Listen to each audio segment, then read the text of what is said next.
అలా చెప్పండి, గత ప్రభుత్వం ఉన్నప్పుడు ఎట్లుండనే కరెక్ట్ నిధులు వచ్చా, మీరు పెట్టిన పెట్టుబడులకు అన్ని కరెక్ట్ గా వచ్చినాయి? గతంలో గత 5 సంవత్సరాల కింద గ్రామ సర్పంచులుగా మేము గ్రామాలు అభివృద్ధి చేసుకుంటూ వెళ్ళాము.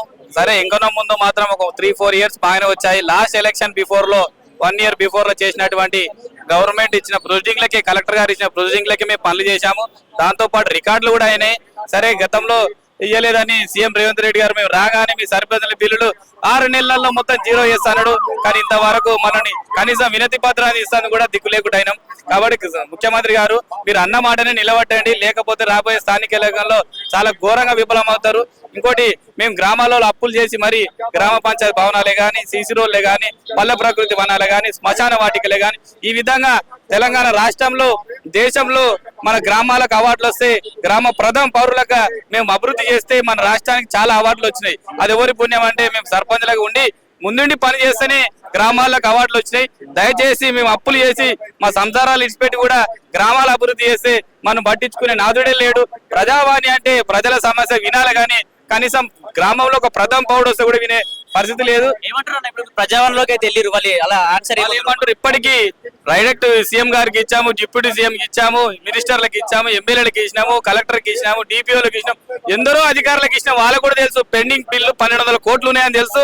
వాళ్ళు రిలీజ్ చేయొద్దని మొండి వైఖరులు. ఎందుకంటే బీఆర్ఎస్ సర్పంచులు అంతా మా కాంగ్రెస్ సర్పంచులు లేరు కాబట్టి వీళ్ళని వీళ్ళని బాధ పెడితేనే మా గోస అంటే కాంగ్రెస్ లో జాయిన్ అయితే బిల్లులు రిలీజ్ చేస్తాం, లేకపోతే రిలీజ్ చేయమంటారు. అదే విధంగా ఈ మా గతంలో చేసినటువంటి బడా కాంట్రాక్టర్ పొంగిలేటి శ్రీనివాసే గాని, రాజగోపాల్ రెడ్డి లాంటి బడా కాంట్రాక్టర్ కేమో బిల్లులు రిలీజ్ అయినాయి. మాలాంటి 50-20 లక్షలు ఉన్న మాత్రం రిలీజ్ చేస్తలేరు. అదే విధంగా పెద్ద పెద్ద కాంట్రాక్టర్లు 12%, 13% తీసుకొని 1,13,000 తీసుకొని బిల్లులు రిలీజ్ చేస్తారు. మాలాంటి వాళ్ళు గరీబ్ వాళ్ళు మేము ఏం తెచ్చిస్తాం? ఆల్రెడీ చేస్తానికి అప్పులు చేసినాము, మేము పర్సెంటేజ్ ఇయ్యని పరిస్థితి ఉంది. కాబట్టి తక్షణమే మా సర్పంచుల గోస విని మా బిల్లులు రిలీజ్ చేయాలని కోరుకుంటూ గ్రామ స్థాయిలో ఎన్ని చెల్లించాల్సిన అవసరం ఒక గ్రామ పంచాయతీ? ఒక్కొక్క దాదాపు 10 నుంచి 15 లక్షలు, నాకైతే 50 లక్షలు రావాలి. మా విలేజ్ వరకు వస్తే దాదాపు 1200 కోట్లు ఉన్నాయి సర్పంచులు. మేము గ్రామ పంచాయతీ భవనం ఎన్ఆర్జీఎస్ కింద 25 లక్షలు పెట్టి గ్రామ పంచాయతీ భవనం కట్టినాము, యూత్ బిల్డింగ్ కట్టాము, ఓపెన్ జిమ్ పెట్టాము.